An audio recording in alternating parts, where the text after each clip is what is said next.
Thank you so much. So first, thank you so much, Mac, for this opportunity of hosting me here. It's a pleasure to connect with everyone. So I'm going to just be taking you through some slides about this new cool program that we're working on with the federal government called the Economic Mobility Pathways Pilot. You don't have to take a lot of notes. These slides will be made available, so please feel free to connect with me after, or Mac has also the slides, so you can reach out to him, and we'd be very happy to share them with you. So let me here just share my screen. So Bassel, if you can just keep an eye on the fact that now that you're the host, if people want to sign in, you need to admit them. Okay, that's Okay. good. Thank you. Okay, so yeah, I'll keep it this way so I can see the rest of it. So just for the sake of time, I'm going to just skip usually the video that we have and take you through some of the information on why we're doing what we're doing. So today I'm representing two organizations, that's Talent Beyond Boundaries and Jumpstart Refugee Talent. We're two nonprofit organizations that have really joined forces where we're sharing platforms, resources to help deliver the Economic Mobility Pathways Pilot, where we're trying to help Canadian employers hire and relocate talent from refugee populations. There are currently over 80 million refugees around the world, and they're largely highly skilled. However, there are many barriers that they usually face that prevent them from accessing traditional economic pathways. Meanwhile, as you very much know, that we have employers across the country and in different countries, especially in the Western Hemisphere, they're experiencing chronic talent shortages. So the whole idea was just to connect the two and create this win-win situation. And so far, so we have the program, the Empp Program, the Economic Mobility Pathways Pilot in Canada, where currently the target was 500 principal applicants, but we got an indication now it's 2,000 actually. So we're trying to bring 2,000 families into Canada. However, we have similar programs that we've launched in Australia, United Kingdom, and currently expanding into new regions in Europe and the US. And so far, we've helped relocate over 600 refugees. And the way that we do what we do is by leveraging existing immigration pathways.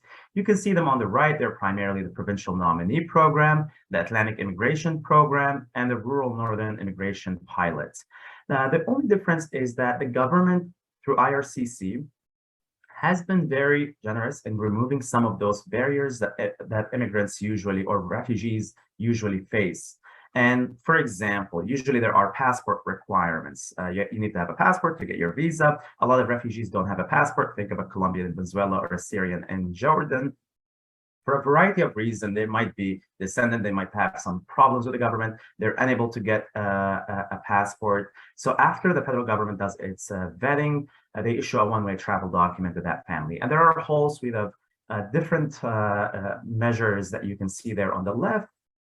One interesting thing to keep in mind is that every person that we bring here, every candidate and every family that we bring here, they arrive as permanent residents. We don't work with temporary work permit pathways. So this is helpful for two reasons. One, from the employer perspective, you do not have to be concerned as an employer about a work permit expiring. It really helps with that long-term retention. On the other hand, the issue is with work permits is that you need to prove as an applicant intent to return to the country that you're currently residing at. And that can become quite challenging given the fact that usually you don't have any ties to the country of residence where you're at right now because you're a refugee there. So the focus has really been on permanent residency and providing durable solutions to candidates.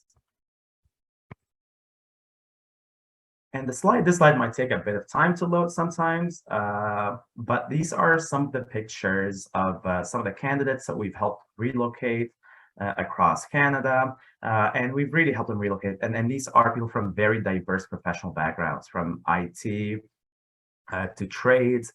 In the bottom center, you can see somebody who came in as a chef as well. And as I mentioned, so far we've helped relocate over 600 refugees, and we've provided services to over 2,000 more. And 82% of candidates that we've helped have said that we really motivated them to improve their English language skills, and we've really seen that of candidates, especially when in between the time where their visa is issued and they're waiting for it, we do usually connect them with a lot of English support resources in the countries they're at to help them improve their language even further.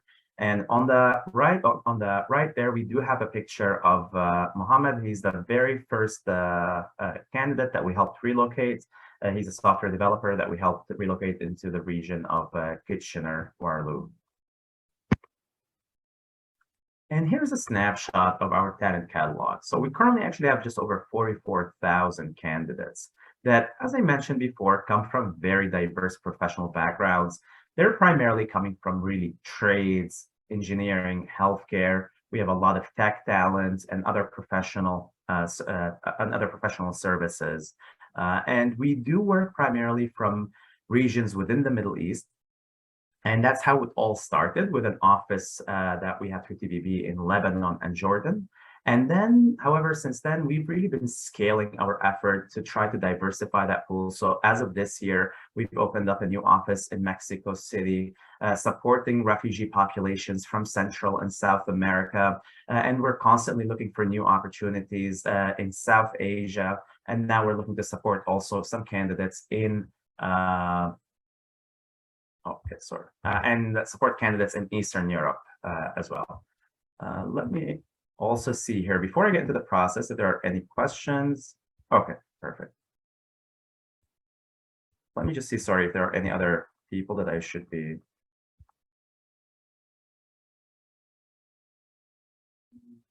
I can't see from here. It doesn't show. I think I've edited everybody. I think my colleague's waiting to get into the meeting. Oh, sorry, let me see. If you go to participants below, you can usually see if someone's in the waiting room. Yeah. Oh, maybe she's in now.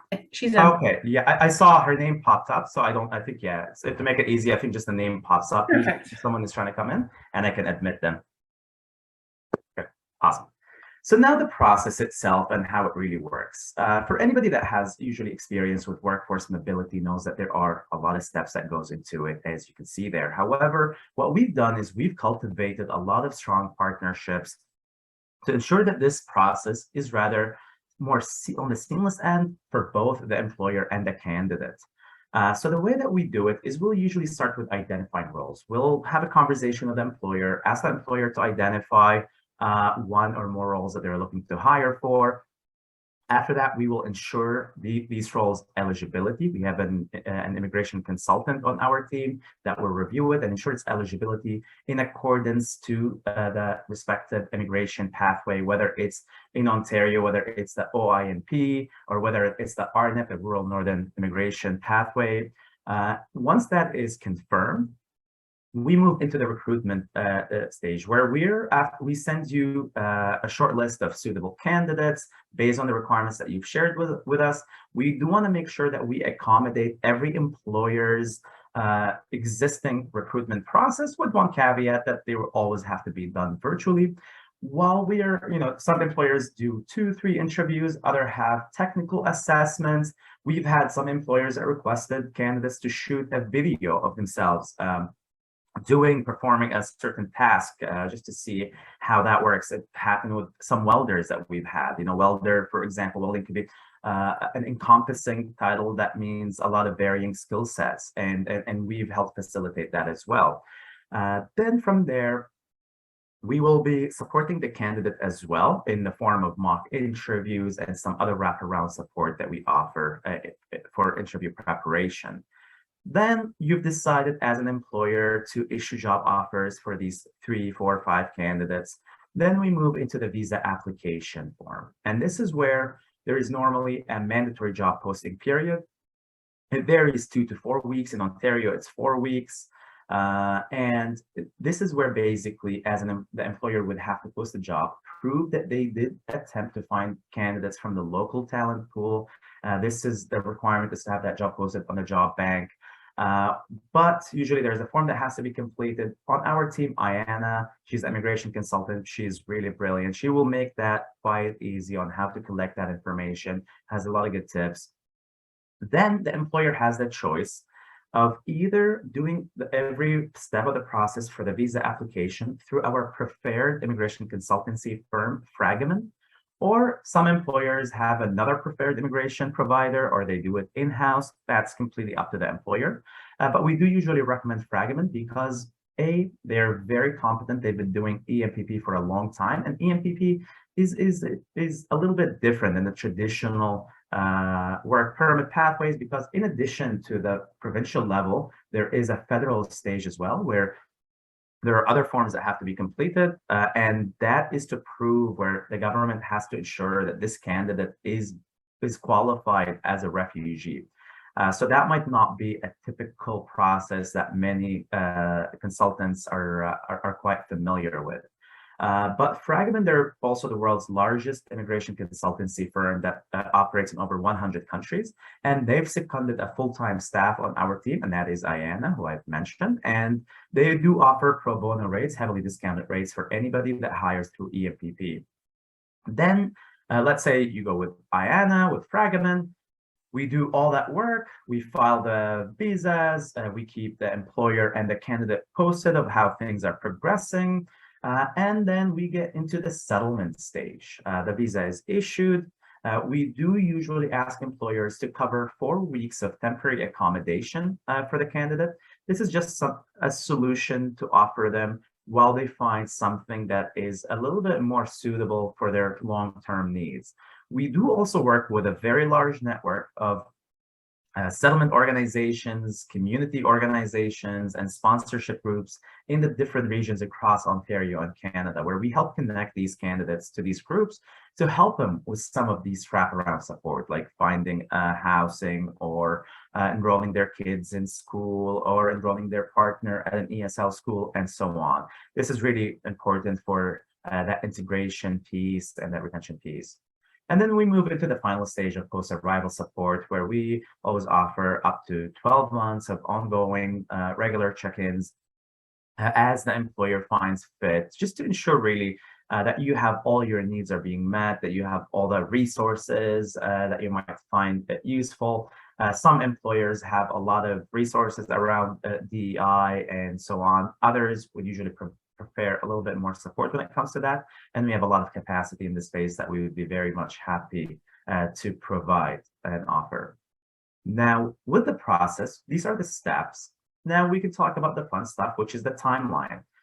So the way that it works, once you've identified as an employer the role, we're able to put forward candidates depending on the role from any time between 1 to 4 weeks.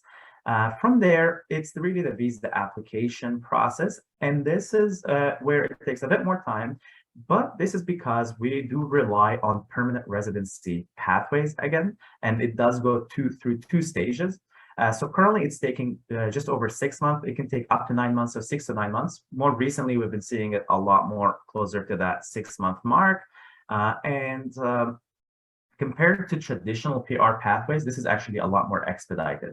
It's more in line with temporary work permits from certain regions. You can see that temporary work permit coming a little faster from certain, especially European countries. But generally speaking, this is the timeline that we are working with. So this process can take anywhere really from 6.5 months to 9 months. And then we can talk about costs. So as an employer, what are some of the costs that they can or you can anticipate to incur? The way I'd like to put them is through 3 main pockets. The first one would be the immigration consultancy fee. And this is if the employer decides to go with Fragment. So Fragment normally charges $10,000 per application. This is their corporate fee. Through employers looking to hire through EMPP, they charge $4,000. It can go up to $4,500 depending on the size of the family, since there are additional information that have to be captured. Then, so that is one pocket. The second one would be government fees. So these are provincial and federal fees. So with the province, it really depends. It can range from $0 to $2,000. And that really depends on the province and the regions within it. So in Northern Ontario, that could look anywhere from $1,300 to $1,500. For the federal filing fees, currently are being waived. They're usually over $1,300, but the IRCC is waiving them for EMPP candidates. So the only federal fee, is the right of PR at $515. So that would be about $2,000 in many places in Ontario. And the GTA, for example, it would be $2,500. But let's say it's 2,000 for somebody in Northern Ontario, and then it would be or around 2,000. And then there would be also the recruitment fee currently is being waived. So we are charitable organization. Tax, if an employer decides, is always encouraged, and if an employer decides to make a charitable donation, a tax receipt would be issued. However, we do have other corporate philanthropic efforts and other funding resources that we have on hand to help us really maintain our capacity and our services. So that is really waived for all employers. Flights, which normally cost about $1,250 per traveler, depending on the source country they're coming from, is currently being comped by miles for migrants. So employer would also usually sometimes have to pay flights. That is completely being covered right now. So the only third cost that I would include in there is accommodation, which you can see it in the total, but it's really difficult to put an estimate on that because it really depends on the region that they're coming to. So it would cost, if let's say you're going with Fragment to make your life and the guy's life easier, where they have a lot of competency and capacity, the cost would be around, for a single candidate, around $6,000 plus temporary accommodation. It can go up by an extra $1,000 if they have a family with them, making it $7,000 plus temporary accommodation. And then, so these are some of the partners that we're working with. We do work with Fragment for our immigration consultancy work. We work with YCard as well, who have a lot of great relocation packages that they can customize with employers. This is very much optional, but for employers are looking to recruit, especially if you're looking to recruit in cohort style. As an employer, you don't want to get involved in a lot of relocation services and support. YCard can offer a lot of that work too at very heavily discounted rates as well. And both of these organizations, they actually have their executive team on the board and on our task force as well. So they're very much invested in making sure that EMPP succeeds. The third partner is Miles for Migrants, who's currently comping all flights, and of course IRCC. Ultimately, this is an IRCC program, and we are a delivering partner on it. And this is really could not have happened without their support and making all these facilitative measures happen to make these pathways more accessible to refugees. And we obviously do work with over 20 different organizations in different countries to help us source talent and to help us with some of the microloans requirements that are required in Canada. But these are the ones that we wanted to highlight here. And then we do have usually opportunities with employers of not only recruitment, but we do have also a lot of volunteer opportunities of where many employers we work with like to help to support their staff in volunteering, doing mock interviews and training and so on for some of the refugees that we're working with. And this is really it. We'll have the slides of just some of the contact information that you can reach out to us with any question. Would love to schedule a one-on-one where we can dig a little deeper about also the employer hiring needs and how we have and how many candidates we might have for that role and how the process would work for that particular employer. But now I'm just going to be perfect. Thank you, Mike. And I'm happy to take any questions that anyone might have about the process or the cost or just the program in general. So Bassel, I had one earlier. Actually, it's from my own municipality of North Bay. They're just wondering if, because we're seeing, like a lot of communities across Northern Ontario, having an issue with finding people to work in the mills, the factories, and a whole host of different things. And so we've started a program or launched a program yesterday to try to reach out to the world and to showcase the challenges that we have in to fill job commitments in North Bay. Would your organization sit down with them, much the same as a presentation like this, and walk them through and partner with them? In regards to trying to showcase Northern Ontario to the world? Absolutely. I would be very much happy to do that. And we've actually found a lot of success working with different communities, and so on a community level as well as on a sectoral level. So we've had a lot of success now working with some of the associations across Ontario, and we're finding that especially with these sectors, some of the sectors where there's just chronic talent shortages regardless of where you're at. And then sometimes there's that additional hurdle where if you're in a more rural community or if you're away from the major metropolitan cities, it becomes a little bit more challenging. And yeah, would be very much happy for that opportunity. Thank you, Mike.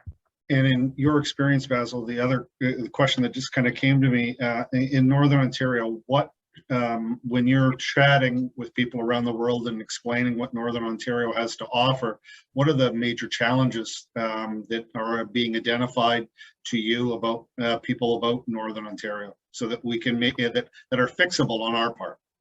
Yeah, I mean, usually the questions that people have. So the way that we do it is once we ask a candidate, hey, there is this opportunity. These are just we give very initially just a little bit of information about the city. They say, okay, let's go ahead and apply to it. But then when we get, there's a job offer, we go through something called an IDM, where we also provide them with a lot more information on the taxes they can expect to be paying, on just every detail about the weather, about the city itself, like what does this city or what does this town have to offer? And that obviously varies from one place to another. Usually, the biggest concern, to be honest, is weather that people would have. And the second one would be around, is there a community, a community that represents me, whether it's a Latin community or a Middle Eastern community or so on. But what we found is that with refugee populations, these are individuals that are living in precarious statuses currently. They're living in countries that are already having a lot of economic challenges to support their own citizens. Yet, it's something else to accept and support even additional populations. So they're usually very much looking forward for the opportunity to make a life for themselves, go out and prove themselves. And that's why also we do have currently really excellent retention rates. We've only had one candidate out of 100 that we've helped bring into pretty much Ontario for most of them leave the job, and it was actually a downsizing that the company had late last year. But otherwise, retention rates are always very high. They're very grateful for that opportunity that they have and that they were given. One thing that we found to be very also helpful is a cohort style hiring. So we help not necessarily Northern Ontario, but in place like Shelbourne or Cornwall, where it is a bit far from the metropolitan side. But and there's not necessarily communities that represent these refugee populations. But we've had an employer in one of them hire 3 people, in the other one hire 8 mechanics that they brought over. And we found that to really be useful in the sense that they build this very little small community that really helps in the initial stages. Usually when you first arrive, you're going through a culture shock. It's helpful to have someone that you can eats the same food, that speaks the same language initially, until your English improves and you understand the culture better and you integrate better. So we found that cohort style hiring to really be very effective. I hope that answered the question. Yeah, but, it does. Yeah, it does, and I apologize. I have a train just going by the house right now. Just wondering, what about religion? Does it play a role? The fact that whether it's a mosque or a temple that they want to visit, is that an important a part for many? I feel like it might be, but it's not something they bring up. We haven't really had many people that have asked about that, just because people they can conduct their prayers at home. It's really that becomes part of the community. Like, is there a community there that represents me? And it comes by association. Maybe there's a community that represents me. Maybe there is that religious, maybe there's a temple or a mosque or so on that I can pray at. But that is not really been an issue. But I'm happy to really follow up with our source team. This is the team that we have working on the ground with the candidates in these countries, just to see if they've had any different experience from the ones where we get on the stage where they're interviewing and so on. But I would say, no, like I think one of the main issues is just sometimes housing. That's like about it, and that's a policy issue that not only Northern Ontario might be facing, but this is just something that Canada altogether is really facing. Well, thank you, Bassel. And again, I apologize about the train in the background. I'm glad that you were able to make time to present today. I'll remind yourself and the viewers that this video will be uploaded later tonight to FONOM's YouTube channel, and we'll be promoting it with our membership